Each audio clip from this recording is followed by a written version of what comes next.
I'm doing this short video because I was doing a live and someone was really bothered by the historical information that they were learning from my live. So what I was saying is that I'm very proud of how the youth are speaking out against anti-Mexican, anti-immigrant racism in this country.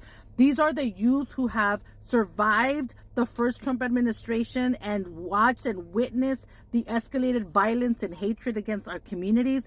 They heard this president call all Mexican rapists, call us criminals. And then they also survived COVID and the uprisings of 2020. So this youth, they are politicized.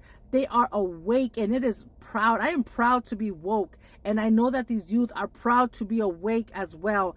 Awake from the nightmares of racism. Awake from this belief that we don't care. This belief that they can do whatever they want and treat us however they want when it benefits them and their economic systems to keep exploiting us. And I was also reminding people that in the Great Depression, 1.8 million Mexicans were deported, out of which 60% were U.S. born. I was also reminding people that during World War II, during the bombing of Pearl Harbor, that thousands and thousands, I believe 120,000 Japanese Americans were interned in concentration camps all over California and the U.S. Southwest. And then I reminded them that they created in the 40s, they created the Bracero program because they had a labor shortage. So the Mexican and the U.S. government created a labor contract. And then in the 50s, they thought that there were too many Mexicans. So they created Operation Wetback, which resulted in the deporting of 1.2 million Mexicans.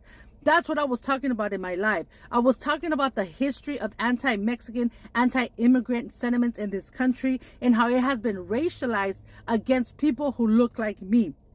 And we have to understand that the youth are not going to just sit by. Meanwhile, they are being targeted and they are seeing the actual hatred spread out throughout their young, short life. We need to understand that they are politicized, that they can see through the bullshit, that they are seeing through the disguise. And we cannot teach about the civil rights movement and want kids to just be sitting down and not speak out.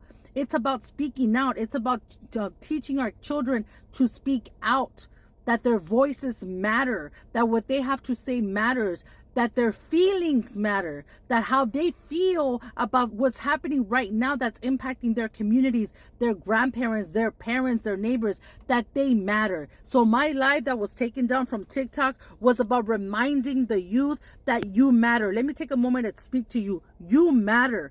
Okay, you matter. You may not understand exactly how everything's working right now at this point because you are being taught that you don't know what you're doing. You know what you're doing. You're speaking out in the ways that you've been taught that in this country, youth have historically spoken out. They speak out through activism. They speak out through walkouts. They speak out by making sure that they're unapologetic in who they are. So that's what you are doing. You are doing nothing wrong when you're speaking out against injustice. So please understand that the historical movements of this country have been led by young people like yourselves. So don't let anybody gaslight you into believing that you have no power.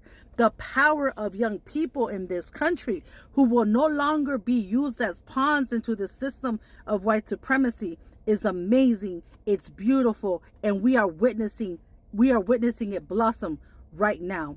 And if TikTok has a problem with what I have to say, prove to me that what I am saying is a dangerous activity. Prove to me that what I am talking about, this historical evidence and facts and ideologies that have been researched by decades, are not based on historical evidence or truth.